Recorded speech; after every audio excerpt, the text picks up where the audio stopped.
Hello guys, it's UC here, and today we are gonna get rich. Are you ready? So Hooktail is gonna give us a ton of coins, and what coins are those? Jade coins. So for those of you who have played Jade Druid, will get a flashback of things to come here.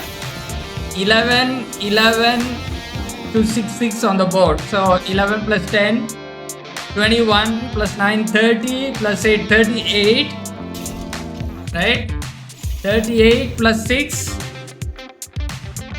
44, 44 plus 7, 51 plus 4, 55 attack points on the board. Can you imagine that? And what is the opponent going to do about it? We are at 22 live. I know this turn sounds crazy, but this doesn't happen very often because this deck is very much draw dependent compared to the other slower AI version, which features Shaman and Vanessa, where if you have a bunch of coins and you didn't draw AI, you can still use it to generate tempo with Vanessa, or if your hand is like kind of dead draw, you can use Shaman. So, are we winning this one? Because when I first saw this deck, I thought it was so imbalanced. But yeah, if you think about the play experience for the opponent, perhaps it will be feel like a blowout. But it is not like all. This is like an very favorable draw. So because of the draw RNG, this deck feels balanced because there are times when you draw the nuts and sometimes you don't, right? So, do we have lethal? Yes, we do! Yahoo! I hope you enjoyed the intro. So, we'll just quickly go over the differences between this deck and the earlier version we showcased on the channel. So, here we are having Hooktail. He is the key card who will give you a lot of coins. And if you play turn 7, right, you saw in the intro, you play 5 mana and then if you can kill off the treasure box with this, then all the coins are going to be nuts actually. So this is an excellent deck, but we will see some of the tips and tricks for this deck and just AR decks in general. So this is the tweet I posted for this deck.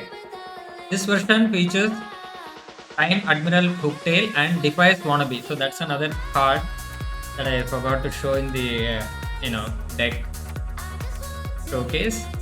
It is a lot of fun to play all the coins in a single turn and win, as we saw in the intro.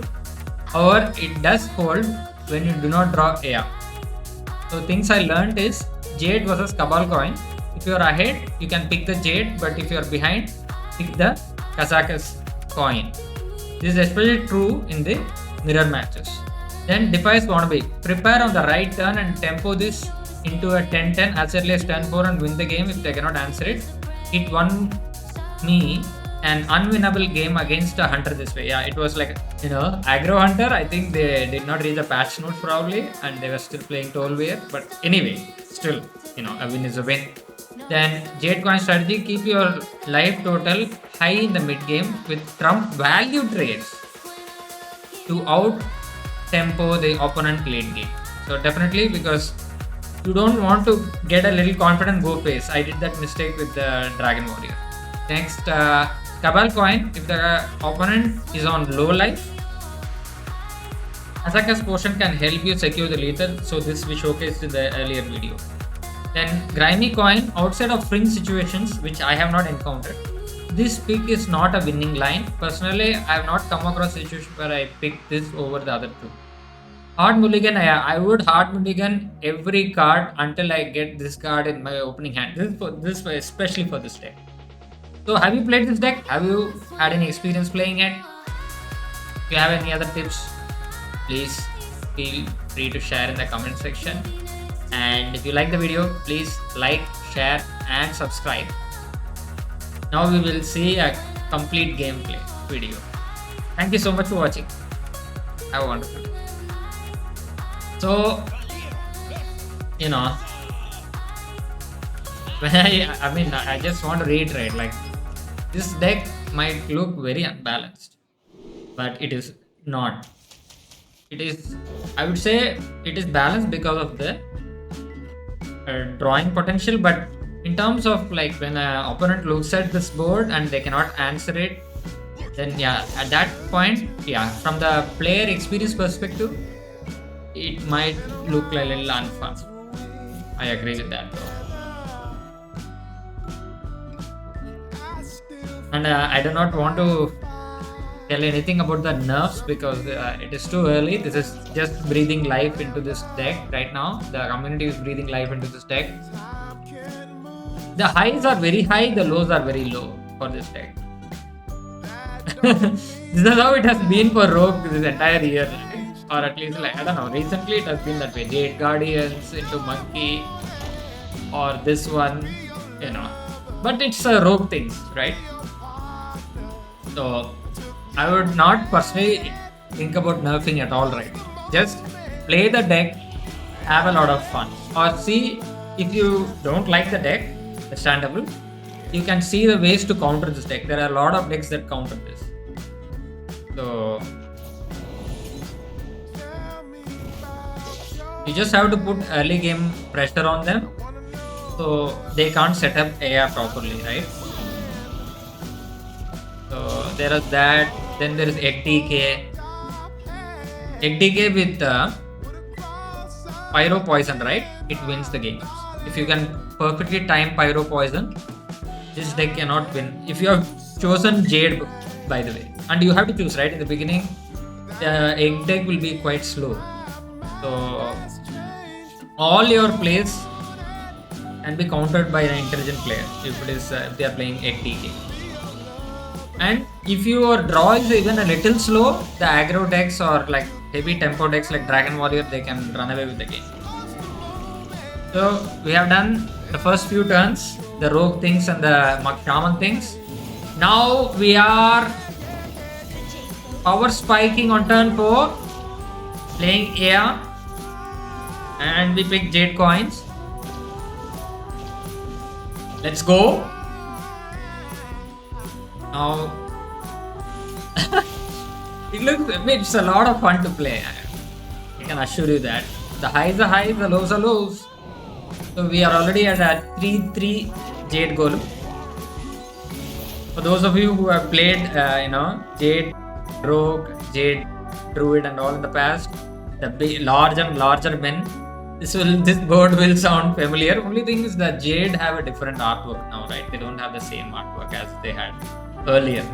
Summon larger and larger green men.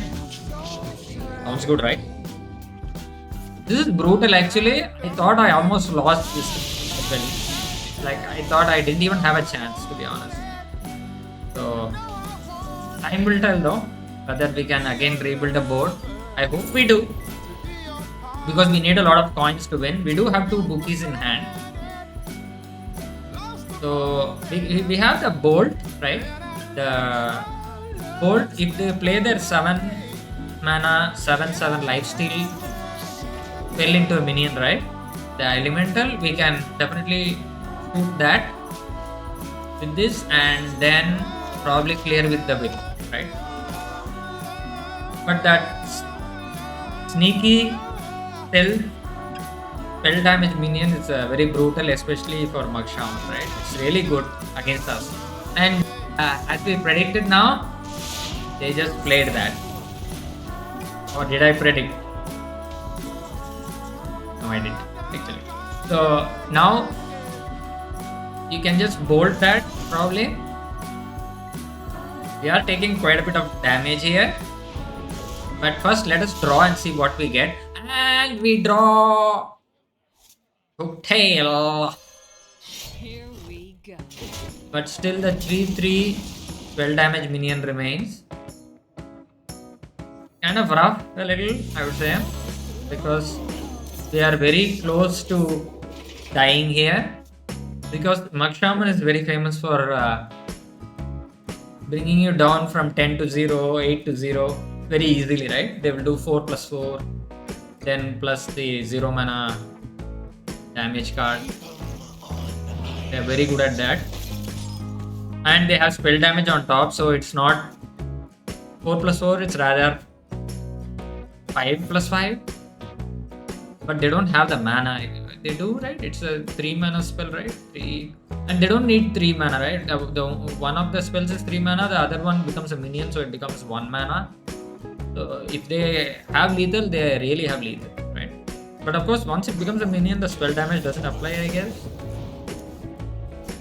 Yes, they are not drawing into their lethals.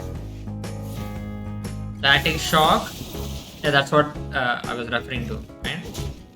Now we are knocking on the death's door. 12 health is not a health. Of course, we are going to play Hooktail, right? Hooktail into Garrona's last stand. How about that? Hooktail into Garrona's last stand. Sounds promising. Yeah, we play that coin. Get all the jades in the world. Of course, we have to play one jade and then we can draw. I'm not face tagging that 5 damage. Don't think so. Yeah, deadly bribe it is. Very convenient. I don't know if you would have not got the bribe, this game could have been, anyone's game, I guess. The shaman could have easily done, like if I took 5 there, I'm at 7. From hand, I don't know what all cards they have, so could have been lethal. Now we have pretty sweet board, right? A lot of tempo. Can the opponent do something? Can they draw into their lethal if they have one? They can easily do 12 damage. Not a big deal at all. But do they have it? That's the question. So what do you guys think about this deck? Have you faced this deck? Do you have experience playing this deck? Demonic Assault?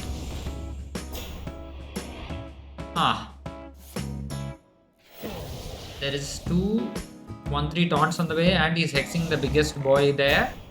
He's frozen one big boy and hexed another big boy. Kind of rough. So we are in a kind of a board lock situation here. We cannot clear our board to summon even larger men. So we are the mercy of the RG gods here. So it sucks to trade, but it is what it is, as they say. So I'm going to trade probably my 6/6, right? So we can push the maximum damage to face and pray that the opponent doesn't have lethal, so that we can go for lethal. I think this is a interesting deck, and if you have any other counters to this deck, what would they be? Egg Death Knight is 1, because you look at this board and think about Pyro Point. So clean, and they have the weapon also, right? The 1/6 weapon into their 1/2 mana weapon. That also clears the board, so they can clear the board many times while they develop their egg. So egg decks can be powerful here. I think Warlock also will be strong, I guess, right? Provided